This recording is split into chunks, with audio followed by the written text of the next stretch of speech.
In the bustling village of Umunachi, nestled deep in the heart of Igbo land, lived a young woman named Nkem. She was known far and wide for her beauty, grace, and unmatched cooking skills. Nkem's laughter could be heard echoing through the village as she went about her daily chores, spreading joy wherever she went. Opposite to Nkem's cheerful demeanor was Chidi, a handsome and hardworking man who had earned a reputation as the village's most skilled woodcarver. His creations adorned many homes in Umunachi, and his craftsmanship was sought after by neighboring villages as well. Their paths crossed one sunny market day when Chidi was showcasing his latest carvings at the village square. Nkem, who was purchasing ingredients for her famous okra soup, couldn't help but admire the intricate designs of Chidi's wooden figurines. Their eyes met, and in that moment, a silent understanding passed between them. Chidi, with his confident gait, approached Nkem and struck up a conversation about her culinary skills.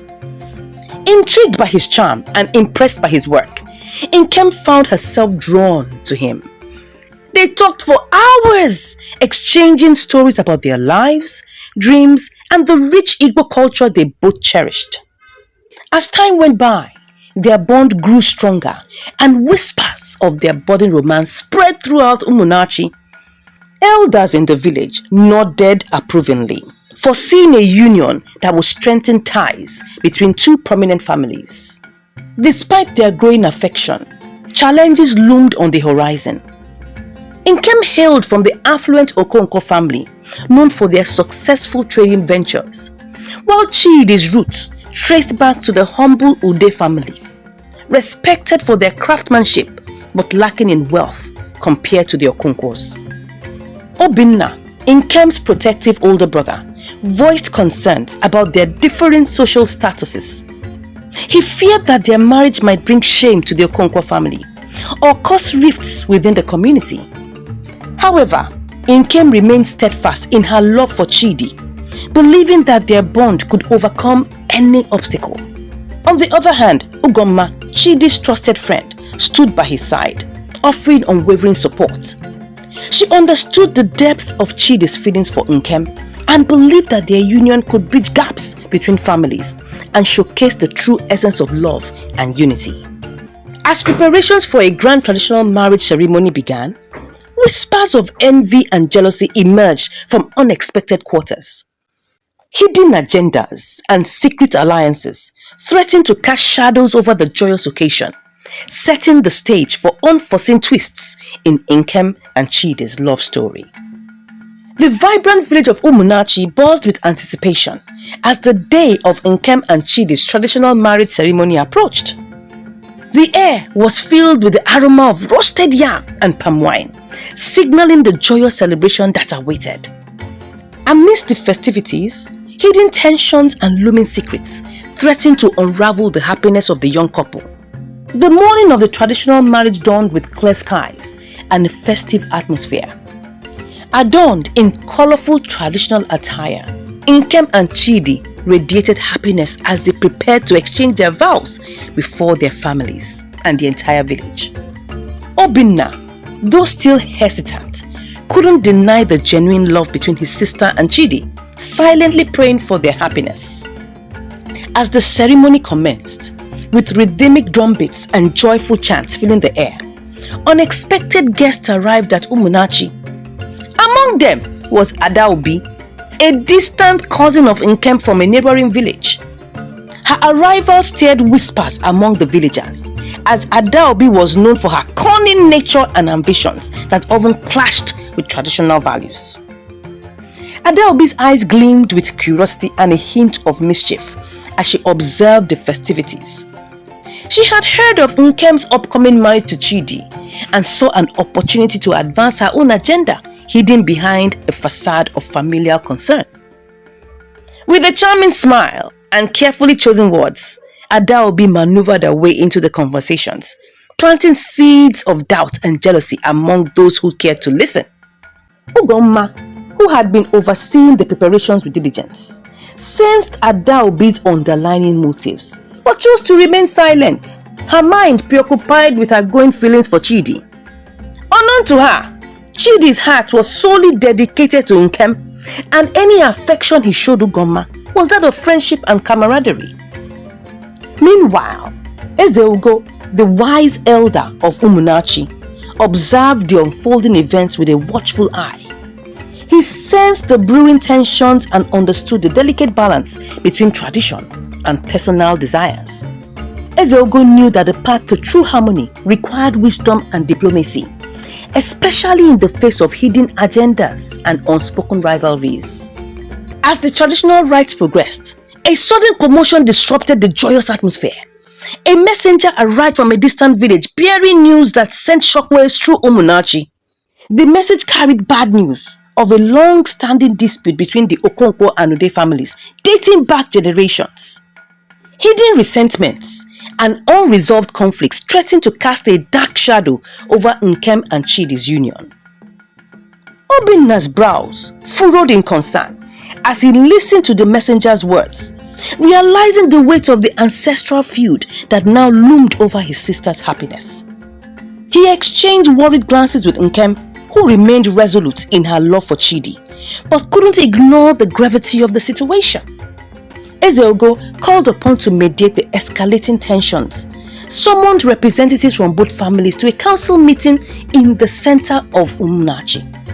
The villagers gathered in hushed tones, their eyes shifting between hope and apprehension as Ezeugo prepared to unravel the tangled threads of the past. Just as the council meeting was about to begin, a sudden downpour descended upon Umunachi, shrouding the village in a well of rain and uncertainty.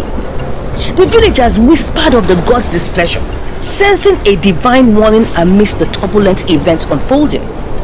Amidst the rain-soaked village square, Nkem and Chidi stood hand in hand, their hearts intertwined with hope and determination. Obinna's gaze softened as he watched his sister's unwavering faith and love, knowing that the decisions made at the council meeting would shape their destinies and the future of Umunachi. The rain-soaked village of Umunachi held its collective breath as the council meeting was in session. Ezeugo, the revered village elder, sat at the center, his weathered face a mask of solemnity and wisdom. Representatives from the Okonkwo and Ude families, along with concerned villagers, gathered around, their hearts heavy with the weight of ancestral disputes and impending decisions. Ezeugo's voice cut through the murmurs of the assembled crowd, his words carrying the weight of generations past. We gather here, not as adversaries, but as stewards of our shared heritage, he began, his gaze sweeping across the faces of the Okonkwo and Ude representatives. It is time to unearth the roots of our discord and nurture the seeds of understanding and reconciliation. The representatives, hardened by the years of animosity and pride, exchanged weary glances but nodded in reluctant agreement. Ezeugo called forth elders who held knowledge passed down through oral traditions, seeking to unravel the tangled history that divided the once united families. As stories of betrayal, misunderstandings, and lost honor emerged, the villagers listened in somber silence, realizing how grudges from the past had cast shadows over the present. Nkem and Chidi stood together, their intertwined hands, a symbol of unwavering love amidst turbulent revelations. Obinna, torn between loyalty to tradition and his sister's happiness, stepped forward, his voice carrying a plea for understanding and forgiveness. We cannot change the past, but we can forge a future where love and unity triumph over ancient grievances, he implored, his words echoing the hopes of many in Umunachi. Ugomma, who had silently supported Chidi and Nkem throughout their journey, found her own resolve strengthened by the unfolding events. She approached Obinna with a tentative smile, their shared desire for peace bridging gaps that had once seemed insurmountable. Ezeugo, sensing a shift in the collective consciousness of the villagers, proposed a symbolic gesture of reconciliation, an offering to the spirits of their ancestors at the sacred Oji shrine. The Okonkwo and Ude families, guided by newfound understanding and humility, agreed to the ritual, marking a pivotal moment in Umunachi's history. Under the moonlit sky, villagers gathered, offering prayers and pouring libations to honor those who came before them. Nkem and Chidi, clad in traditional attire adorned with symbols of unity, led the ceremonial rites, their voices joining the chorus of hope and renewal. Just as the final libations were poured, a distant rumble of thunder reverberated through the night air, signaling the end of the rainy season and a cleansing of past grievances. The villagers, hearts uplifted by the shared experience, returned to Umunachi with a renewed sense of community and purpose. Days turned into weeks, and whispers of Nkem and Chidi's love story evolved into a tale of resilience and harmony. The once divided families now shared meals and stories, weaving a new tapestry of friendship and cooperation. Obinna, proud of his sister's courage and the transformative power of love, embraced Chidi as a brother and ally in building a brighter future for Umunachi. Ugomma, her heart at peace with the choices made, found solace in her friendship with Nkem and Chidi. Together, they celebrated not just a union of two hearts, but a union of families and traditions that honored the past while embracing the possibilities of tomorrow. Ezeogo, the wise elder, whose guidance steered Umunachi through tumultuous times, smiled as he witnessed the village flourish once more. His wrinkled hands traced patterns in the dust, symbols of unity and resilience etched for generations to come. And so, Nkem and Chidi's love story blossomed into a legacy, a testament to the enduring power of love, forgiveness, and the indomitable spirit of the Igbo people. And once again for watching, and I'll see you in the next one. Bye!